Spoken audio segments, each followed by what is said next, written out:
our interests in terms of the traditional owners and Yura people, and what our elders think about how we need to preserve and what we need to preserve. I guess if you were looking at this particular place over here, we've got a fenced-in midden, which is that spot of camping in the same place for thousands of generations. Devastating for a dozer to come through a mound like this, or even bushfire to burn these beautiful trees that we have. Clearly that's of huge, very high level of significance to those local Aboriginal communities. Hence, those areas and those particular artefacts need to be protected. So we need to glean and collect that knowledge and then put in some management strategies to protect them. The Victorian landscape holds the imprint of thousands of generations of Aboriginal people. Cultural Heritage Officers work with communities across Victoria, helping to preserve this imprint through the application of the Cultural Heritage Act 2006.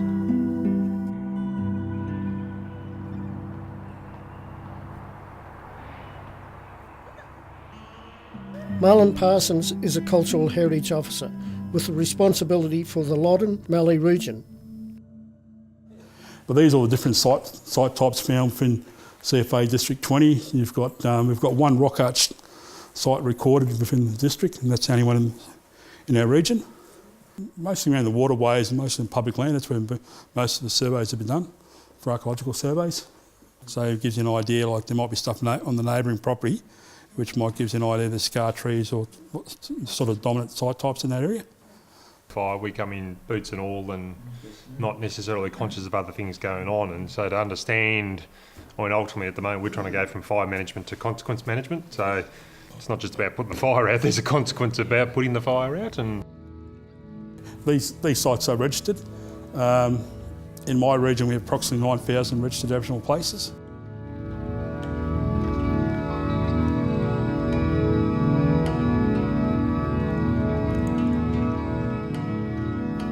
It's important that the CFA members understand the Act and where they can go to get information, and also how the Act applies to the CFA's planning and fire management.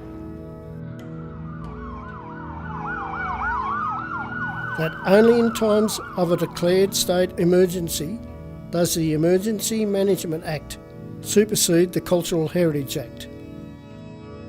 This means that the CFA cannot be prosecuted should damage occur to significant cultural sites during an emergency.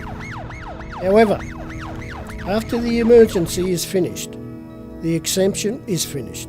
CFA is not exempt if damage to significant sites occurs during training, during a planned burn, or during other operational activities. Things like scarred trees are becoming rarer and rarer, but working together with local traditional owners and people like Marlon, we can prevent damage to Victoria's cultural heritage. I think we have to understand what a sacred site is to start with, because when we get out there in our fire trucks, we just maybe drive around not being aware of where we are. We may not be aware that particular tree may be of cultural significance to the Aboriginal community. We talk about asset protection. We have to consider that these cultural sites are an asset to the Aboriginal community, so we need to focus on protecting their assets as well. A cultural insight training day yesterday where every single person in the room had learnt something. They don't have this knowledge about this beautiful culture other than what they read in the paper or what they see on the news about Aboriginal people, which 99% of it isn't good anyway. It's always the bad things about Aboriginal people, and they just don't know. So it's about sharing that information about each other's organisations and community, and coming together where we can actually meet and participate with each other.